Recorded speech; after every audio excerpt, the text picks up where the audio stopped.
경청하시기 바랍니다.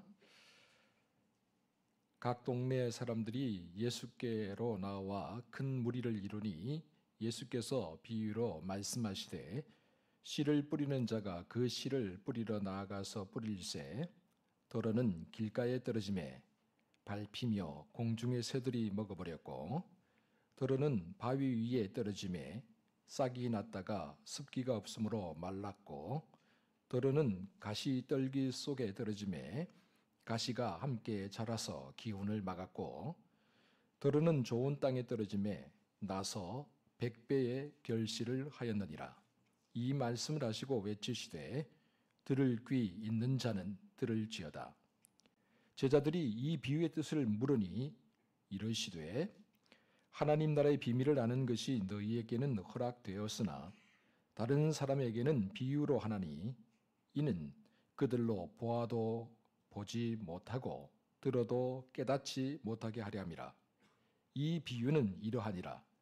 씨는 하나님의 말씀이요 길가에 있다는 것은 말씀을 들은 자니 이에 마귀가 가서 그들이 믿어 구원을 얻지 못하게 하려고 말씀을 그 마음에서 빼앗는 것이요 바위 위에 있다는 것은 말씀을 들을 때에 기쁨으로 받으나 뿌리가 없어 잠깐 믿다가 시련을 당할 때에 배반하는 자요 가시떨기에 떨어졌다는 것은 말씀을 들은 자이나 지내는 중 이생의 염려와 재물과 향락의 기운이 막혀 온전히 결실하지 못하는 자요 좋은 땅에 있다는 것은 착하고 좋은 마음으로 말씀을 듣고 지키어 인내로 결실하는 자이니라.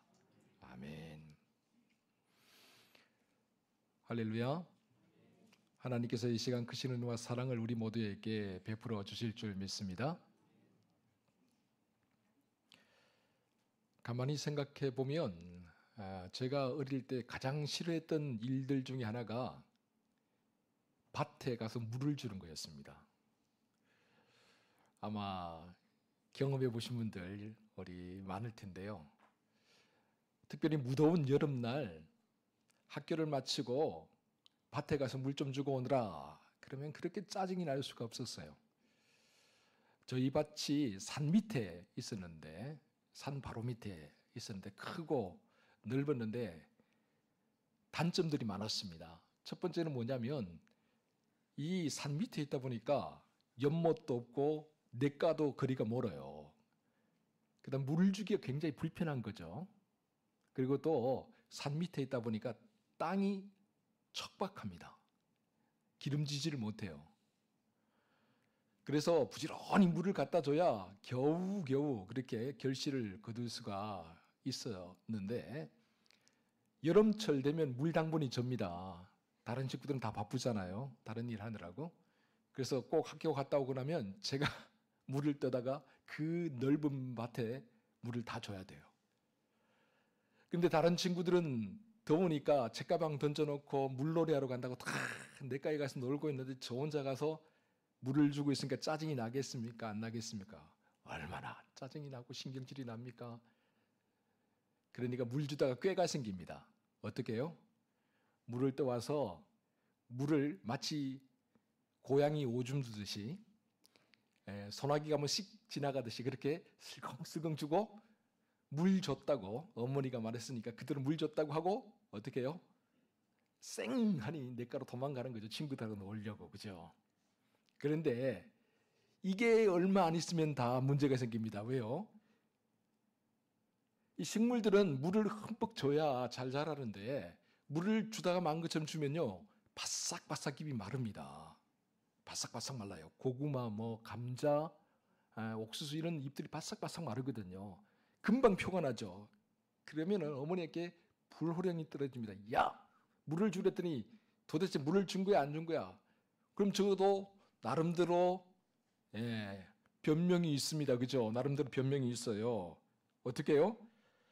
왜 우리 밭은 연못이나 냇가 가까이에 있지 않고 이렇게 멀리 있는 거냐고요. 그렇게 또 어머니에게 항변했던 그런 때가 있었습니다. 그렇습니다. 가만히 보면 세상에 참 많은 밭과 또 다양한 논들이 있는 것 같습니다. 시냇가 근처, 연못 근처에 있는 논과 밭이 있는가 하면 저희 집처럼 산 밑에 있어가지고 참 물주기 불편한 그런 밭도 있고요. 그런가 하면 정말 신경 쓰지 않아도 될 만큼 기름지고 윤택한 논과 밭이 있는가 하면 어떤 논과 밭은 부지런히 기름을 줘야 비로소 다른 사람 집에서 얻는 만큼 결실을 거두는 그런 척박한 그런 밭도 논도 있지요. 논이라고 해서 다 논이 아니고 밭이라고 해서 다 같은 밭이 아니더라는 것이죠. 참 다양합니다. 그런데 가만히 생각해 보면 여러분도 사람도 마찬가지 아니던가요? 사람의 마음이 밭이라고 가만히 생각하면 사람의 마음밭도 정말 제각각 다양하다라는 것을 우리가 알 수 있죠. 여러분, 이 세상에 똑같은 마음밭을 가진 사람은 단 한 명도 없습니다. 그래서 각기 다양한 일들이 벌어지게 되는 것이죠. 오늘 우리는 이 사실을 본문을 통해서 확인해 볼 수가 있습니다. 주님은 사람들에게 천국 복음을 전파하시면서 될 수 있으면 사람들이 쉽게 알아듣고 쉽게 오래오래 기억할 수 있는 방법을 사용을 하셨습니다.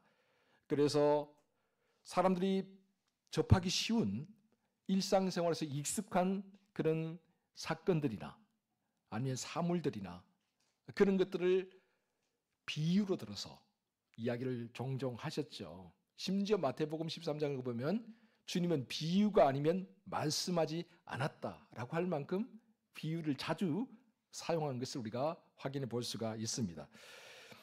특별히 오늘 본문 말씀은 씨 뿌리는 자의 비유, 우리가 그렇게 이야기하기도 하고요.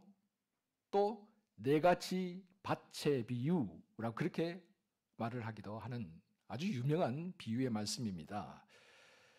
본문 5절 우리 다 함께 같이 읽어보겠습니다. 5절 말씀 시작. 씨를 뿌리는 자가 그 씨를 뿌리러 나아가서 뿌릴새 더러는 길가에 떨어짐에 밟히며 공중의 새들이 먹어버렸고. 아멘. 오늘 본문을 보니까 씨가 나오죠, 그죠? 이 씨가 뭔가 우리가 잘 아는 뭐 밀알, 보리알, 뭐 아니면 쌀알 이런 것처럼 뭐 그런 씨일 수도 있는데 비유의 말씀이잖아요, 그죠? 그러니까 우리가 잘 알고 있는 씨이기는 하지만 비유의 말씀이니까 이게 의미가 있겠죠? 다른 의미를 가지고 있다는 게 비유잖아요. 그래서 11절을 보면 이 씨앗은 뭐라고 말하고 있습니까?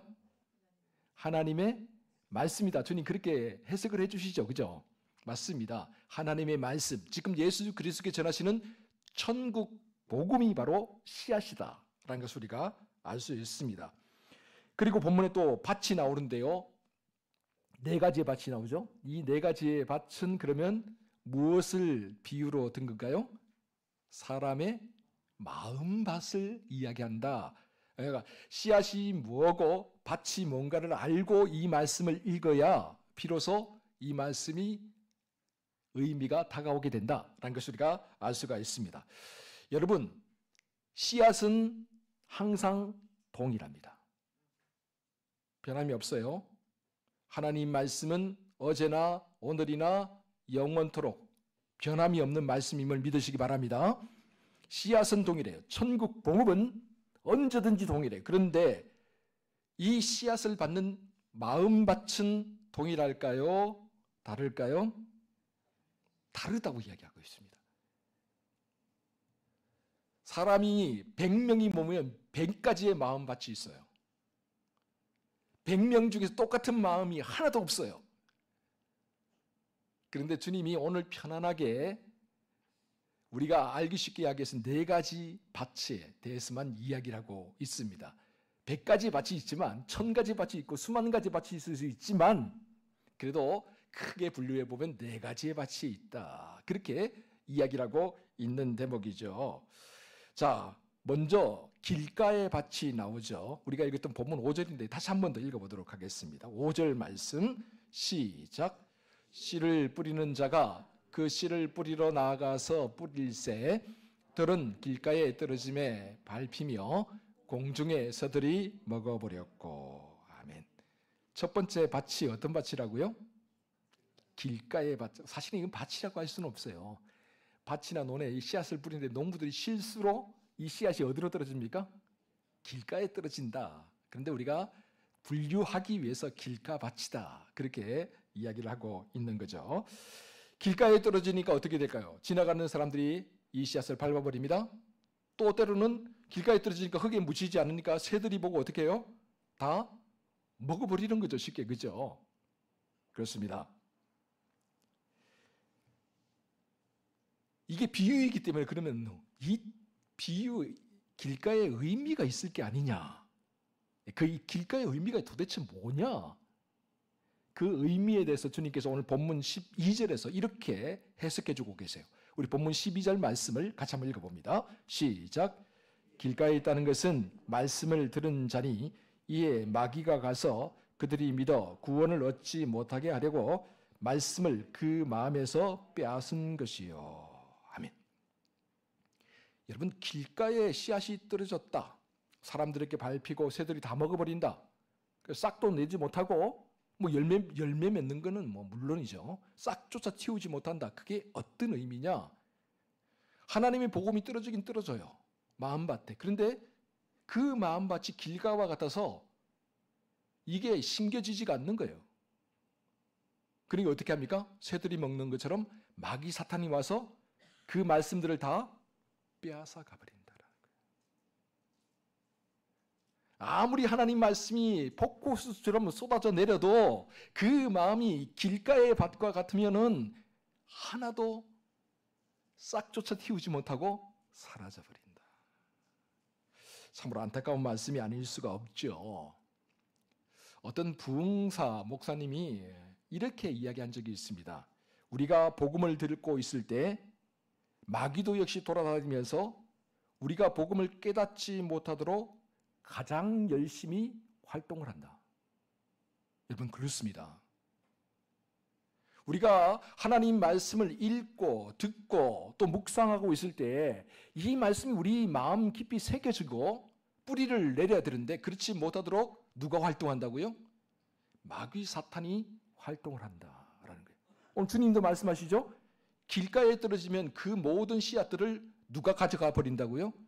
마귀 사탄이 가져가게 된다라는 거죠. 여러분, 그러므로 우리가 마귀 사탄이 우리 마음속에서 마음껏 활개를 치도록 가만히 내버려둬서는 안 됩니다. 지금이라도 우리가 자다가 깨어야 됩니다. 마귀 사탄이 설치지 못하도록 우리 영혼을 주님을 향해 다잡아야 됩니다. 참으로 우리 마음밭이 길가의 마음밭이 되어서는 안 돼요. 길가의 마음밭이 되어서 말씀이 오는 것마다 다 튕겨내버리고 다 그냥 길가로 몰아내버리고 내 마음은 딱딱하게 굳어서 하나도 씨앗이 심기지 않게 그렇게 만들면은 내가 불행하다는 거예요. 내 마음이 마귀 사탄의 운동장이 되어버린다는 거예요. 그렇게 우리 마음밭을 만들어서는 안 된다. 마귀 사탄이 우리 마음과 생각을 낚아채가지 못하도록 마귀 사탄에게 이 복음의 씨앗, 구원하는 생명의 복음의 씨앗이 빼앗기지 않도록 우리가 항상 깨어서 말씀에 집중할 수 있기를 주의 이름으로 축원합니다. 두 번째로 바위로 이루어진 밭이 나오죠. 우리 본문 6절인데요. 같이 한번 읽어볼까요? 6절 말씀입니다. 시작. 들어는 바위 위에 떨어짐에 싹이 났다가 습기가 없으므로 말랐고. 아멘. 우리 오늘 본문 6절은 바위 위에 이렇게 이야기하죠. 바위 위에 떨어지는데 어떻게 싹이 나지? 이 씨앗에 능력이 있나? 그렇게 생각이 쉬운데 그게 아니고요. 마태복음 13장은 똑같은 비유의 말씀인데 이 말씀을 보면 돌밭이라고 되어 있습니다. 돌밭. 돌밭이 뭐냐면 위에 얇게 흙이 덮여 있고 흙을 파고 들어가면 5cm도 안 되어서 뭐가 나오냐면 바위지대가 쫙 나오는 밭이에요. 한 5cm도 안 되게 얇게 흙이 덮여 있는 것처럼 보이는 그런 것을 가리켜서 돌밭, 바위밭이라고 그렇게 보통 이스라엘 백성들이 불렀습니다. 이런 돌밭, 바위밭 위에 씨앗이 떨어집니다. 어떻게 될까요? 싹이 납니다. 나는데 어떻게 돼요? 말라버렸다. 말라버렸다. 습기가 없어서 말라버렸다. 이렇게 말을 하는데 이게 도대체 그럼 어떤 의미인가? 그 의미에 대해서 주님 또 해석을 해주고 계시죠. 우리 본문 13절 같이 한번 읽어보도록 하겠습니다. 13절 시작. 바위 위에 있다는 것은 말씀을 들을 때에 기쁨으로 받으나 뿌리가 없어 잠깐 믿다가 시련을 당할 때에 배반하는 자요. 여러분, 바위 위에 떨어졌다는 게 어떤 의미라고요? 말씀을 들을 때에 기쁨을 받아요. 아, 그렇지. 맞아. 이 사람은 말씀을 들을 때마다 잠자는 사람이 아니에요. 일단 깨어 있어요.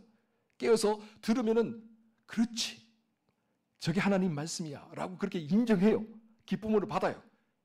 그래서 싹이 납니다, 일단. 싹이 나는데 어떻게 해요? 그 밑바탕이 뭐라고요? 바위예요.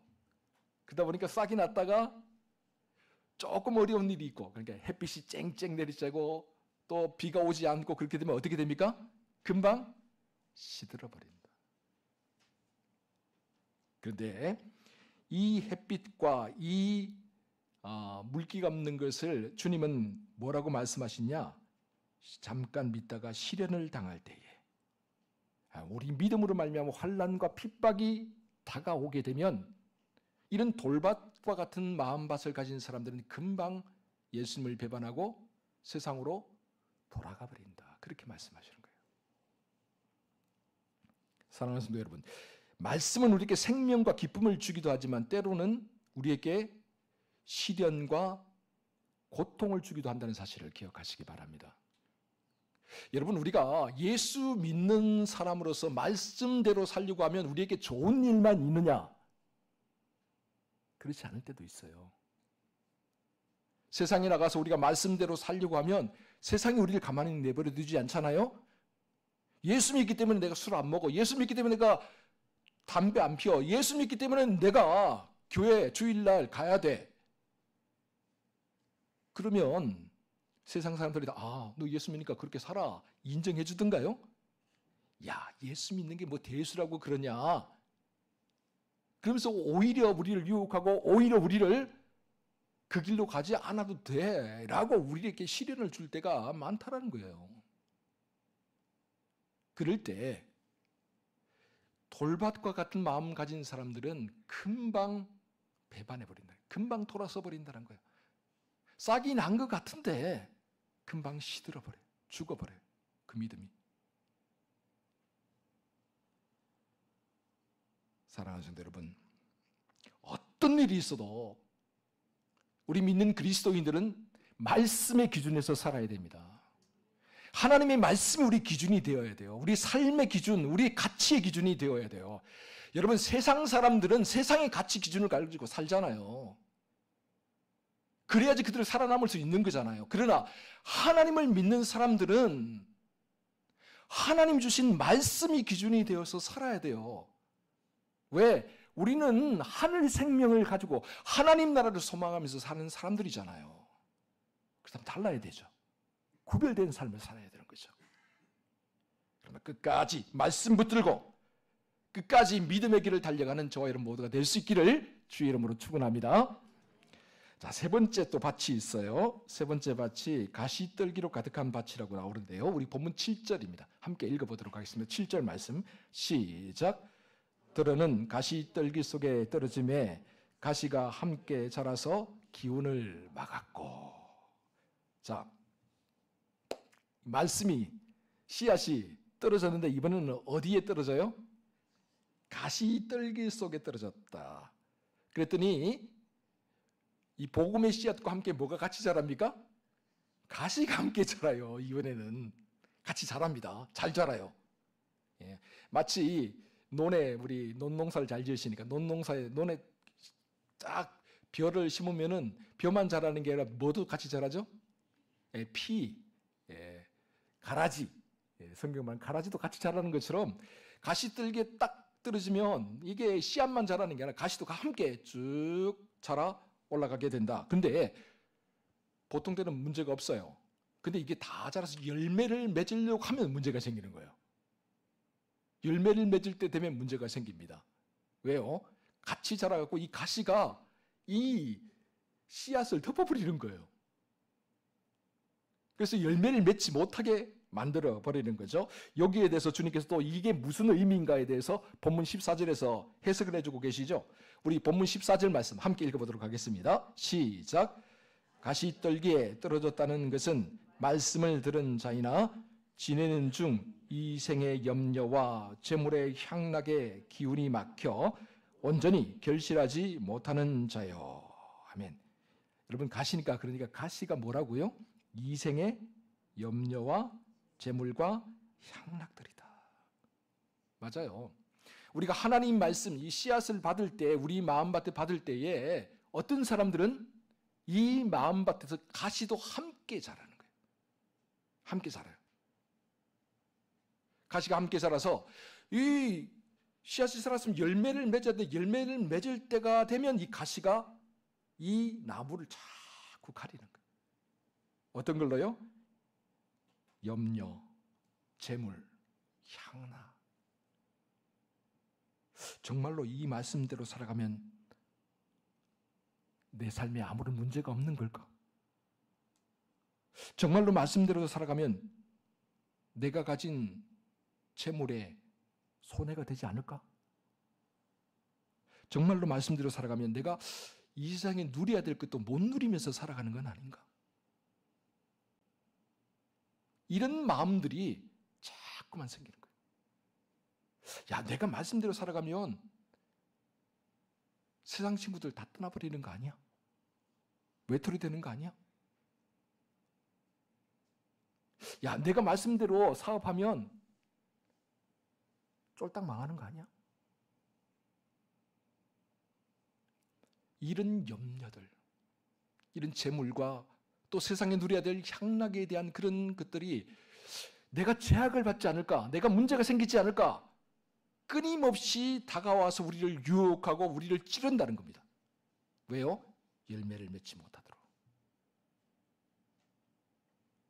사랑하는 성도 여러분, 그런데요, 가만 생각해 보세요. 우리가 염려한다고 우리의 키를 우리가 스스로 자라게 할 수 있습니까? 우리가 염려와 걱정한다고 해서 정말 경천동지할 만한 그런 일들이 우리의 삶에 일어납니까? 진정 우리가 무엇을 마실까, 무엇을 먹을까, 무엇을 어디에서 어떻게 살까 그런 거 염려한다고 해서 우리가 생각한 대로 다 되든가요? 여러분, 하나님께서 하십니다. 여러분, 우리가 먹고 마시고 입고 사는 모든 문제들 하나님께서 하십니다. 우리의 인생이 하나님의 손에 있음을 믿으시기 바랍니다. 내가 내 마음대로 하는 것 같죠? 내가 계획하고 내가 준비하면 다 될 것 같죠?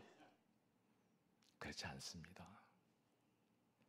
우리 인생의 주인이 하나님이시기 때문에 우리 인생을 이끌고 가시는 분도 하나님이세요. 우리가 말을 안 들면 때려서라도, 때로는 직선으로 가야 될 길을 곡선으로 돌아가더라도 우리가 하나님 목적한 곳, 하나님 뜻한 곳, 하나님 계획한 곳에 결국은 우리가 있게 돼요. 왜? 우리가 하나님의 자녀이기 때문에. 이 세상의 염려들, 걱정들, 불안한, 초조함, 여러분, 우리가 해결할 수 있는 게 과연 얼마나 될까요?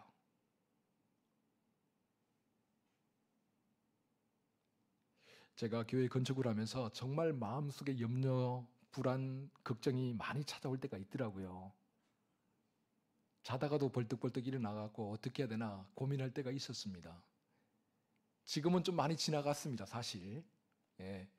지금은 그런 일이 있으면 아유, 하나님께서 해결해 주겠지 그런 마음들이 있어요. 그런데 초기에는 도대체 공사를 한다고 1,000만을 줘도 한 달이 지나도 꿈쩍도 안 하고 그럴 때가 있었거든요. 이 일을 어떻게 해야 되나 그런 고민들이 제가 고민한다고 해결이 잘 안 돼요. 그럼에도 불구하고 그런 것들이 내 안에 찾아 들어와서 내가 잠을 못 자고 이불 속에 그 고민들만 가득한 거예요. 제가 누워서 잠을 자야 되는데 이놈들이 다 차지하고 있어요, 지금. 그런 시간들을 지나고 보니까 지금 와서 보면, 야, 그래. 하나님께서 하나하나 이끌어 가시는 거지. 내가 그렇게 고민하고 한다고 된 게 별로 없구나. 내 뜻대로 된 게 하나도 없구나. 그런 걸 보게 됩니다. 여러분, 마찬가지 아닐까요? 우리가 고민하고, 우리가 불안해하고, 그런다고 해서 그 모든 문제가 풀어진다면 얼마나 좋겠습니까만은 그렇지 않더라고요. 그렇다면 우리 믿는 사람들이 가장 먼저 해야 될 일이 하나님께 맡기는 게 아니겠습니까? 너희 짐을 여호와께 맡기라. 그리하면 그가 이루신다. 그렇게 이야기를 해주고 계시는데 언제까지 이걸 짊어지고 쌓아매고 그게 무슨 보배라도 되는 것처럼 다른 사람한테 안 주고 그냥 꽁꽁 그냥 내 가슴 속에 담고 그렇게 살아가야 되겠습니까? 사랑하는 성도 여러분, 내일 일을 위하여 염려하지 말고 내일 일은 내일이 염려하게 하고 우리에게 주신 그날에 그 만족하면서 살아갈 수 있는 저 여러분 모두가 될 수 있기를 주의 이름으로 축원합니다. 자, 마지막으로 좋은 땅이 나오고 있죠. 우리 좋은 땅, 우리 본문 8절인데요. 같이 한번 읽어볼까요? 8절 말씀입니다. 시작. 들으는 좋은 땅에 떨어짐에 나서 100배의 결실을 하였느니라. 이 말씀을 하시고 외치시되 들을 귀 있는 자는 들을지어다. 아멘. 여러분, 사람들 마음밭이요, 길가의 밭도 있고 돌짝밭도 있고 가시떨기와 같은 밭도 있지만 좋은 마음밭도 있다. 주님 그렇게 말씀하세요. 좋은 마음밭. 그런데 이 좋은 마음밭에 씨앗이 떨어지면, 복음이 떨어지면 어떻게 된다고요? 100배의 결실을 거두게 된다. 그게 우리가 상상도 하지 못했던 엄청난 결실을 거두게 된다. 에이, 무슨 뻥치지 마세요. 여러분, 창세기 보세요. 창세기 27장 우리 이삭의 이야기를 쭉 읽어보면요, 이삭이 땅에 씨앗을 뿌렸는데 그 해에 몇 배를 거둔다고요? 100배를 거둡니다. 여러분, 다른 사람들은 10배도 못 거두어서 많이 거둬봐야 30배 거두면 정말 우와 풍년이다 그러는데 이삭은요 100배를 거둡니다. 100배를. 하나님이 축복해 주시면 그 말도 안 돼, 세상 사람들 말도 안 된다는 일이 우리는 일상이 될 수가 있다니까요. 자, 그렇다면 이게 어떤 의미인가? 구체적으로도 주님께서 말씀해 주고 계시죠. 우리 본문 15절 같이 한번 읽어보겠습니다. 15절 시작. 좋은 땅에 있다는 것은 착하고 좋은 마음으로 말씀을 듣고 지키어 인내로 결실하는 자니라. 아멘. 좋은 땅. 자, 좋은 땅이란 일단 어떤 땅이냐면 착하고 좋은 마음이다. 그렇게 이야기하죠. 그죠? 우리 마음밭이 좋은 땅이 되기 위해서는 어떻게 되나? 착하고 좋은 마음. 그러면 순둥순둥하면 다 좋은 땅인가요? 예, 우리 그렇게 착각하기 쉬운데 이게 착하고 좋은 마음이라는 그 구체적인 의미는 뭐냐면 어떤 일이 벌어지고 어떤 말을 들었을 때 그것을 긍정적으로 받아들이고 그것을 또한 좋은 방향으로 해석하는 것을 말합니다.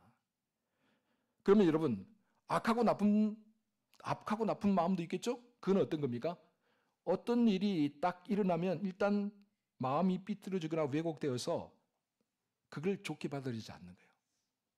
아무리 칭찬을 해도 저 사람이 다른 의도를 가지고 나를 비난하는 거야. 나를 조롱하는 거야. 아무리 잘했다고 와 박수를 쳐도 아니야. 저 사람들이 저렇게 한 데는 다 어떤 숨겨진 의도가 있어. 아무리 좋은 일이라도 항상 모든 일을 삐뚤게 해석하고 왜곡되게 해석하는 사람들 있어요. 분명히. 그런 사람들은 어떤 의미에서는 악하고 나쁜 마음을 가지고 있다. 그런 사람들에게 아무리 좋은 걸 줘도 소용이 없어요. 마치 돼지에게 진주를 주는 것과 똑같아요. 돼지는 그걸 다 밟아버리잖아요. 귀한 걸 모르니까. 그런데요, 반대로 좋은 마음밭이 있다. 착하고 좋은 마음을 가진 사람. 이런 사람들은요, 아무리 나쁜 일이 일어나도 어떻게 해석합니까? 다 하나님의 뜻이 있겠지. 아무리 내가 감당하기 힘든 일이 벌어져도요, 하나님께서 이 모든 일을 하실 거야. 오히려 선한 의도로 받아들이고 오히려 긍정적으로 해석을 하더라라는 것이죠. 그렇기 때문에 이런 마음밭에 하나님의 복음의 씨앗이 딱 떨어지면 어떻게 될까요? 그 말씀을 붙들고 이 말씀이 생명의 말씀이다 라고 하면서 놓치질 않아요. 아무리 시련을 당하고 아무리 어려운 일이 아무리 고난이 와도 비록 바람이 불면 흔들리긴 하더라도 또 바람이 그치면 제자리로 돌아옵니다. 인내해요. 견뎌내요. 마침내 이겨내죠. 그럴 때에 30배, 60배, 100배의 결실을 거두게 된다. 이런 사람들은요, 다른 사람들이 부르는 풍성하고 복된 인생을 살아갑니다. 마치 이런 분들은요, 시편 1편에 나와 있는 시냇가에 심은 나무와 같은 사람이에요. 좋은 땅을 가지고 있기 때문에, 마음밭을 가지고 있기 때문에 때가 되면 알아서 싹이 나고, 또 때가 되면 알아서 꽃을 피우고, 또 때가 되면 알아서 열매를 풍성하게 맺고, 이게 저절로 이루어지게 된다라는 것이, 그렇기 때문에 여러분, 사도 바울이 데살로니가전서 5장에서 말하는 거예요. 항상 기뻐하라.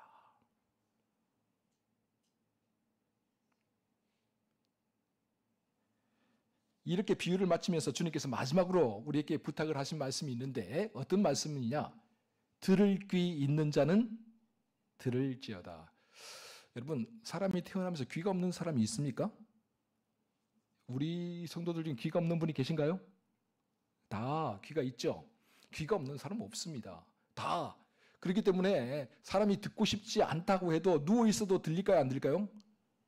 네, 들립니다. 여러분, 우리가 누워서 잠을 자려고 해도 옆에서 누가 이야기하면요, 들리면, 특별히 내 이야기하면요, 귀가 이렇게 가지 않습니까? 그쪽으로, 그죠? 우리 할머니들, 제가 절대 우리 어르신들 이야기하는 게 아니고, 우리 할머니 보니까, 우리 할머니가 제가 87세 돌아가셨는데, 돌아가실 때쯤 돼갖고 귀가 좀 가늘게 먹었어요. 그래서 제가 큰 소리 이야기가 비로소 알아듣거든요. 그런 할머니인데, 그런데 할머니 이야기를 조금만 하면요, 작은 소리로 이야기했는데 다 알아먹어요. 신기해요. 아니, 다른 이야기는 큰 소리로도 잘 못 알아듣는데, 우리 식구들끼리 할머니 이야기를 조그만 소리로 소곤소곤 했는데 다 알아먹어요. 저 멀리에서도. 왜 내 이야기 하냐? 하면서. 귀가 사람들이 다 그렇게 발달이 되어 있습니다. 여러분, 듣고 싶지 않아도 들리는 게 우리 귀잖아요. 그런데 주님께서 그 많은 사람들 앞에서 들을 귀 있는 자는 들을지어다, 그렇게 말씀하세요. 이게 무슨 말입니까? 귀가 없다는 게 아니에요. 영적인 귀를 의미합니다. 하나님의 말씀을 들을 수 있는 영적인 귀. 하나님의 말씀을 귀담아 들어서 이 말씀이 내 마음밭에, 좋은 마음밭에 떨어져서 열매를 맺을 수 있게 할 수 있는 영적인 귀가 열려야 된다는 거예요. 오늘 이 자리에 모인 우리 모두에게 영적인 귀가 열리는 은혜가 있기를 바랍니다. 하나님의 말씀이 들리는, 세상의 목소리, 세상의 탄식 소리가 들려서는 안 돼요. 항상 하나님의 생명의 말씀이 들려와야 되고, 그 말씀에 귀를 기울일 줄 알아야 돼요. 사랑하는 성도 여러분, 이제 마지막으로 제가 한 가지 질문을 하고자 합니다. 그렇다면 오늘 우리의 마음밭은 어떤 마음밭입니까? 길가의 밭입니까? 돌짝밭입니까? 떨기나무의 밭, 가시나무의 밭입니까? 아니면 좋은 밭, 기름진 밭입니까? 여러분, 어떤 마음을 가지고 신앙생활을 하십니까? 이왕이면 좋고 기름진 마음밭을 가지고 신앙생활 하시기 바랍니다. 그래서 하나님의 말씀이 탁 떨어지면 정말 기적과도 같이 30배, 60배, 100배의 결실을 거둘 수 있기를 바랍니다. 그래서 주님이 기뻐하실 만한 아름답고 풍성한 열매를 많이 맺을 뿐만 아니라 우리의 삶이 시냇가에 심은 나무와 같은 복된 인생길이 될 수 있기를 주의 이름으로 축원합니다. 기도하겠습니다. 사랑하는 주님, 오늘 우리의 마음밭이 착하고 좋은 마음밭이 되게 해 주옵소서.